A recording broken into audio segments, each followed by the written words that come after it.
Yeah, my name is David Schultz. I'm a professor of synoptic meteorology at the University of Manchester in Manchester, England.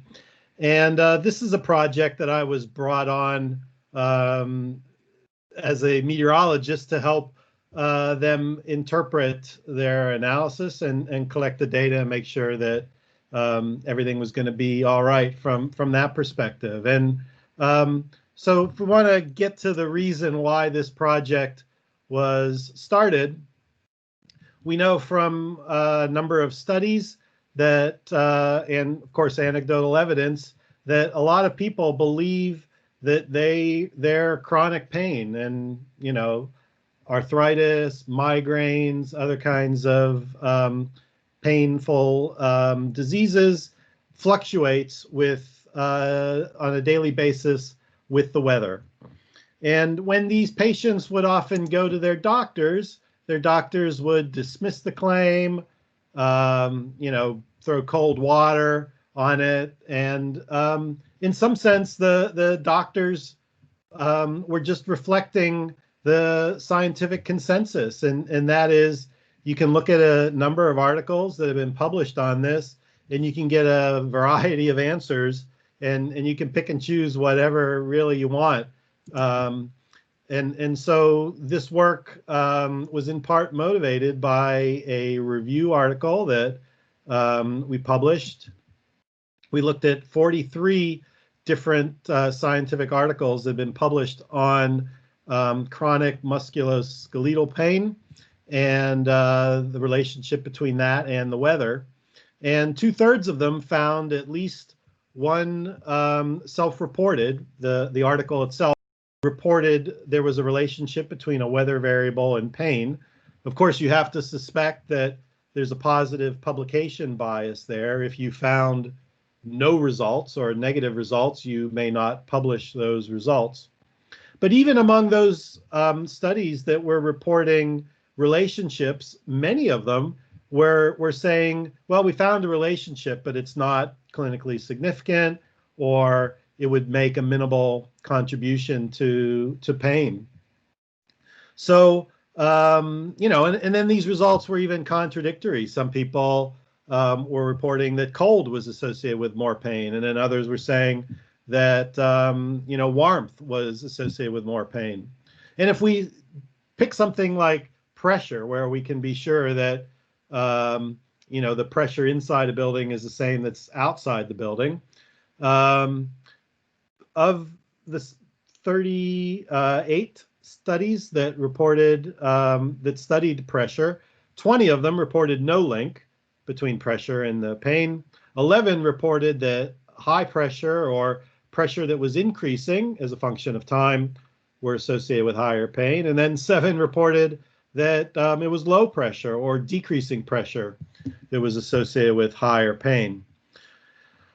Now, this obviously begs the question of why is there so little consensus in the scientific literature? And you can probably imagine several reasons why that might be the case.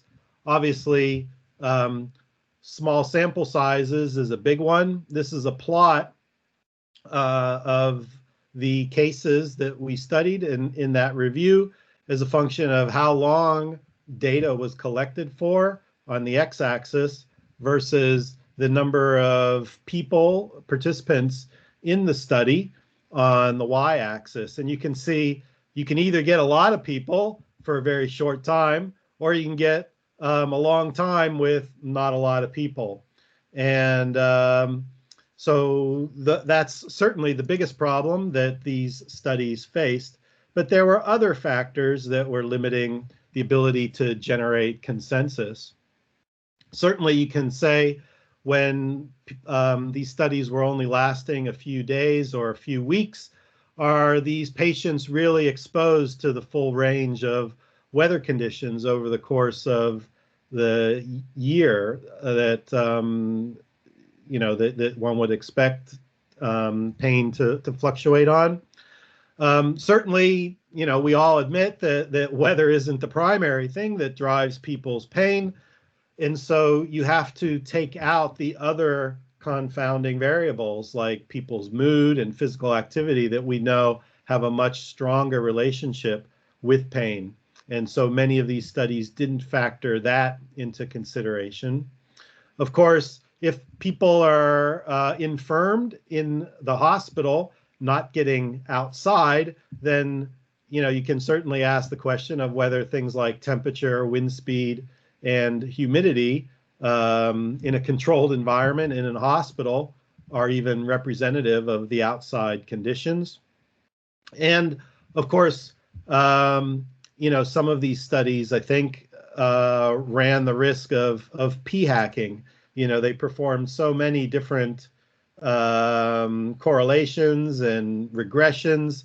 One study in itself reported over 300 associations.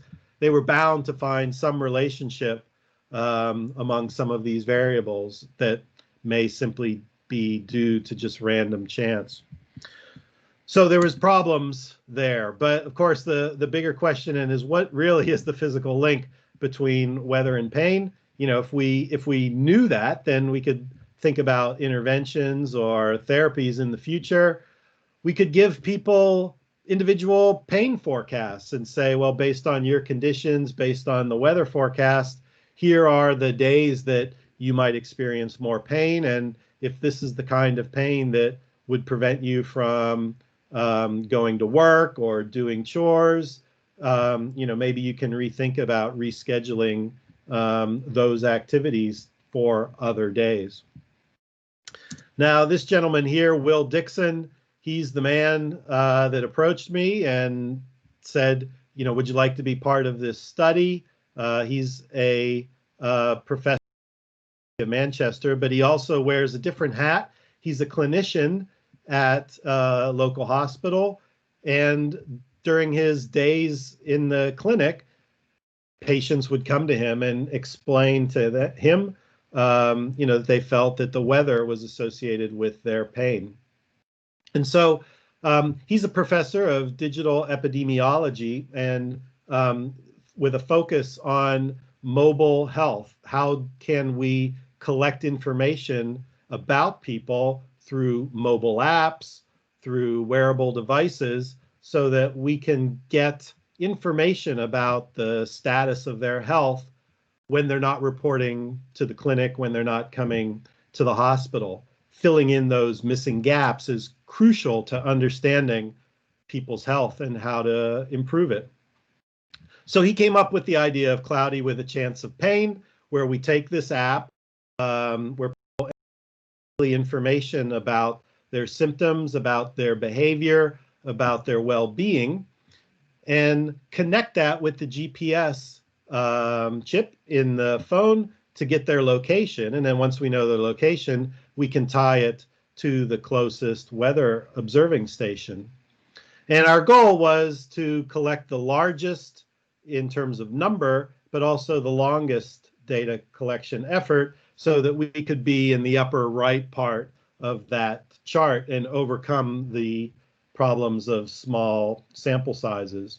And we did this really well. We had over 13,000 downloads of the app, and the study lasted for 15 months. And so we got a lot of data. And one thing that the study organizers took very seriously was maintaining engagement of the people, not just giving them the app and then hoping that they would continue to enter their data after 10, 15 months, but to continually prompt them so that we get, they get a reminder every day. They would send out a weekly newsletter with tips and interviews with members of the research team, with reports from other participants. They developed an online community, Twitter followers, maintained a blog, and we did lots of public engagement and as well. And then the final thing was that we gave the participants access to their own data and then anonymized data from the whole cohort as the study was going along, so they could create plots and come up with their own hypotheses and see their own relationships. And if you look at just a couple of comments that we got from people, how much they loved having that data and back at them for participating in the study. And, again, I think this was really important for us, as you'll see in this next slide. Our participants were highly engaged. If you look at other apps that people download, and you probably have your own experience with your own smartphone, 24% of users open the app after they try it once. After 3 days, 20% of people are still retained. And even after 90 days, only 4% of users are retained using that app. If you compare those numbers to what we accomplished in Cloudy with a Chance of Pain, 80% of the people who downloaded the app entered data at least once. A week afterwards, 52% were still entering data. And even after 7 months, 11% were still entering data nearly every day. And as I said, we went out to a full 15 months. Of course, we were recruiting continuously along the period, so not everyone would have a full 456 days anyway. So we had a highly engaged audience. We thought, we were collecting the right kind of data that we needed to get rid of some of these confounds. We had a meteorologist on board. So what did we find out? We've published several papers on this. I'm going to talk about the one that I was a lead author on because it, I think, speaks to meteorologists in a little bit more natural way. I basically did some synoptic compositing, and I looked at the top 10% of days where the respondents on that day were reporting pain events. And I looked at the bottom 10% of days where the fewest number of respondents on that day were reporting pain events.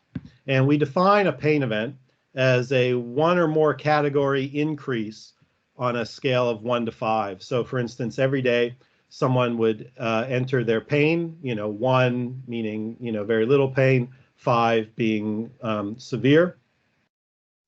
And if that jumped from 1 to 2, from one day to the next, or 2 to 3, then that was recorded as a pain event. And of the 13,000 people, we had 10,500 who were eligible to be in this study. And so the first result that we came up with was that higher pain days are colder, with lower dew points, lower pressure, and higher winds. And even if we factor in the confounds and take out mood and physical activity and other confounds, we get the same result. So this was pretty robust result. You can see that, from these box and whisker plots, that these results are pretty statistically significant. And for the first time ever in one of these kinds of papers studying weather and pain, we were able to create weather charts of the pressure field and the anomaly of the pressure field, here shown in the color. On high pain days, you can see here relatively zonal jet with lower pressure anomalies here at 500 millibars, or lower height anomalies here. And then at the surface, a low pressure center, anomalous low pressure centered over the UK. Whereas on days where we had low reports of pain events, you can see a big ridge here at 500 millibars, and then of course at the surface a 6 millibar anomaly in pressure, giving high pressure over the UK. And so the results from the statistics, the results from the synoptic compositing were consistent, and these results were largely consistent with other approaches that the epidemiologists had performed and calculated, and even things that we haven't published yet, other approaches are showing similar results. So we're all happy now that we know that low pressure, higher wind speeds, rain, cooler temperatures, those are all associated with increases in people reporting pain events. And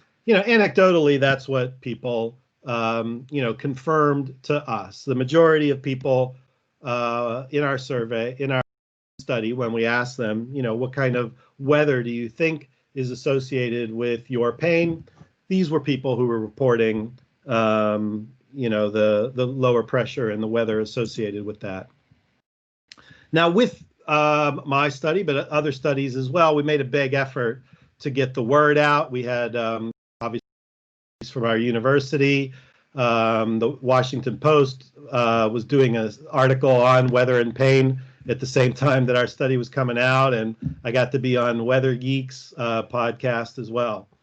And we could obviously go to the story with low pressure, more pain, and so forth, but we thought that was a little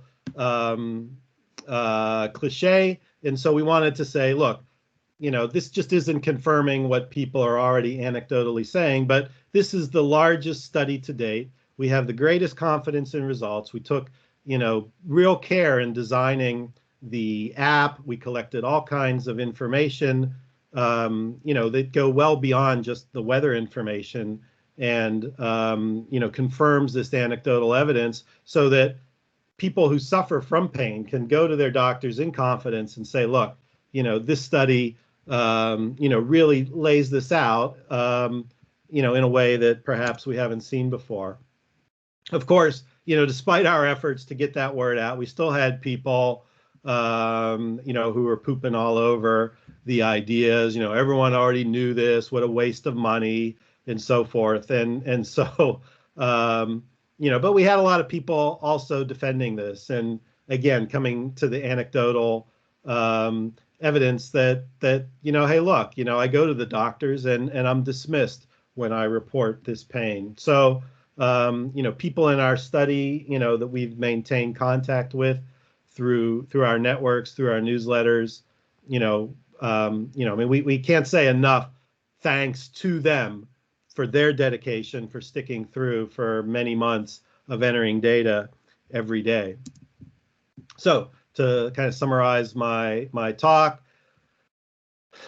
part of the reason for the lack of consensus in earlier studies was simply small data sets and the confounding problems with other factors that obviously had a bigger influence on the weather. So we needed a large data set. We needed to collect information on those confounds to tease out very subtle relationships. Again, I can't say enough about the importance of smartphones, and having engaged citizens allowed us to answer this question that would have been really tedious to do otherwise. If you think about collecting daily log books from people and entering that data, it would have been a very tedious process. Of course, our main conclusion that higher pain days are associated with lower temperatures, lower dew points, lower pressure, and higher winds. The fact that we give confidence to people that now they can say to their doctor that weather does influence their pain, and that there's actually a quite large data set to support this. And even knowing in advance that we were going to get some blowback from public engagement, getting out there and presenting our argument and trying to defend it was still a bit of a challenge. So with that, I'd like to thank you for coming, and I'll pass it over to back to the moderator. Thanks a lot, David, for shedding some light on this controversial topic, right? I think your mic's still open, or so I was quite impressed by the amount of user engagement you did. So you did achieve, well, probably really thanks to the great visuals and I really would like to play with the app now myself, right? We already have some questions, and I think some of them are going into that direction. So maybe Professor Sieber, you would like to unmute yourself and go ahead with the first question? Sure. As I put in the chat, one of the challenges of citizen science research is the ongoing obligation of researchers to support the citizens. For example, maintaining the mobile app. even after the research is over and the funding is gone. So how did you deal with that?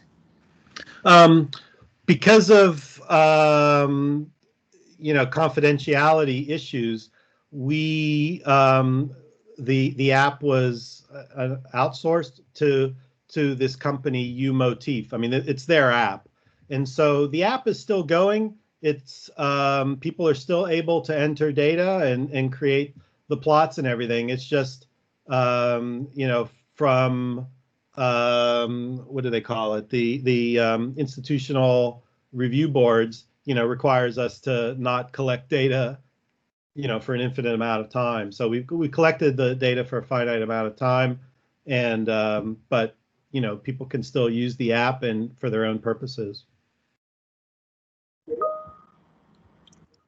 Okay, thanks so far. We have another question from Victoria. You can go ahead and unmute, I guess. Hi, this is really interesting to me because I am a chronic pain patient and have had to actually stop working full time due to this. So every time I go to the doctor and they learn that I'm a meteorologist, they get very interested and start asking me about the relationships between weather and pain. So I get it from both sides. So one of the things I agree that it's very hard to keep a diary without this app. So I would love to try out this app. But one of the things that I was wondering about was just the change in pressure without necessarily increasing or decreasing. And I was wondering if on your first slides,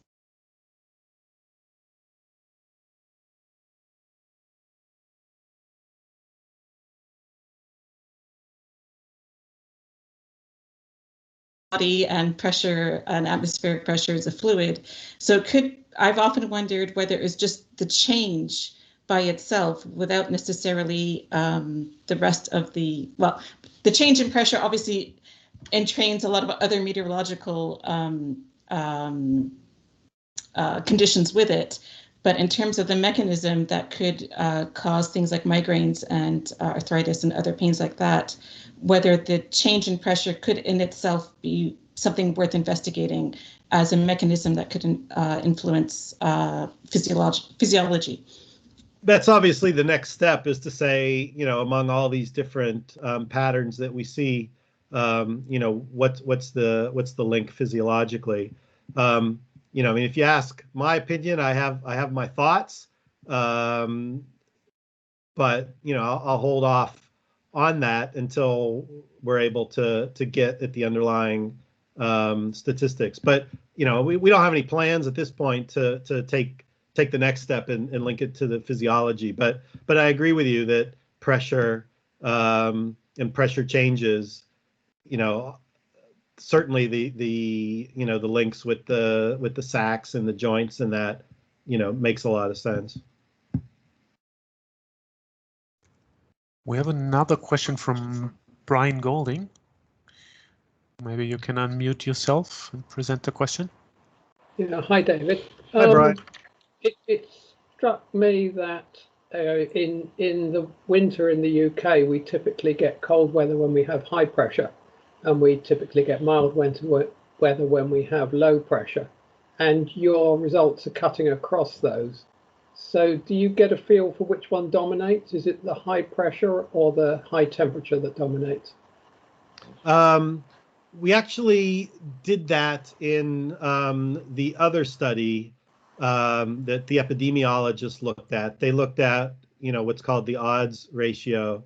And if I can't remember those numbers. They were they were subtle, but there was a ranking of which ones, using, again, that very specific statistical method, which one dominated. I'm sorry, I can't remember which one that is now. Okay, we have another question from Mohan, I think. Yeah, thank you for the opportunity. It is really a good start. As we know that there are various discomfort index related to the weather. So I think it will open a broad spectrum of the study, how we can relate our other weather variables and how it impacted to the human health. I think not only human health, also the animal health also. So that's my one proposition. What is the future plan? Because it is a good start. We need to go far more. So that is my question. What will be the new step to do some more study? So thank you. Yeah, yeah, that's a good point. I mean, we could really franchise this this kind of research project that we did here. Obviously, Will, being a rheumatologist, was interested in arthritis and other kinds of musculoskeletal diseases. But you're right. I mean, we could go and generalize this to other studies, other groups as well. I'm curious if you were to generalize this to other climates. Certainly if we were to duplicate this study in North America, in central United States, southern Canada, I wouldn't necessarily expect too dissimilar results. But what if you were to do this in Spain or southern Italy or North Africa? I'm really curious what the results would be. But you're right. You could look at a number of different kinds of illnesses beyond just pain and generalize this. Thanks for your comment. No, we don't have any plans to do that, but I would be interested if anyone wants to follow up, get in contact with me. All right, we're still on track. So there's two more comments in the comment section. One from Carolina. I don't know. Do you want to engage in the conversation about that? Maybe you unmute yourself. Yes, thank you. I am Carolina from Argentina.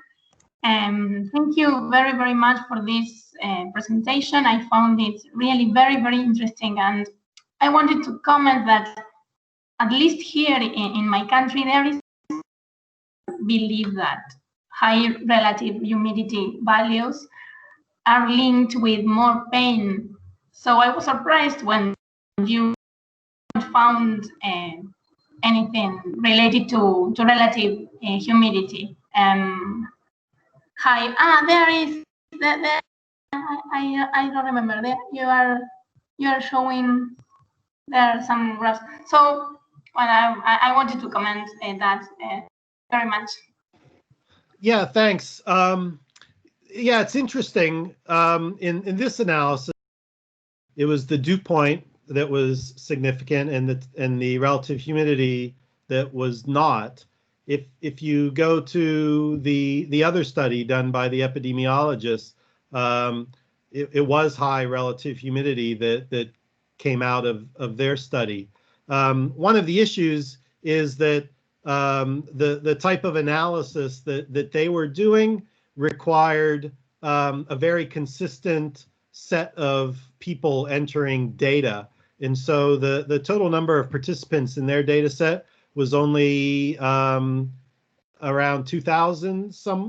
It was in the middle 2000s, whereas I was able to use the nearly full 10,000 people who had entered at least one point of data. So that's a big difference. But like I said, there's other types of statistical techniques that we've been looking at. And yeah, I mean, again, there's variations in, I think, basically how we do the analysis. But some of these variables like temperature and pressure definitely seem to be coming out time and time again with all these different analysis methods. But thanks for your comment. That's an interesting comment. Okay, there's even more comments, but I'd like to soon move on to the next talks. So there's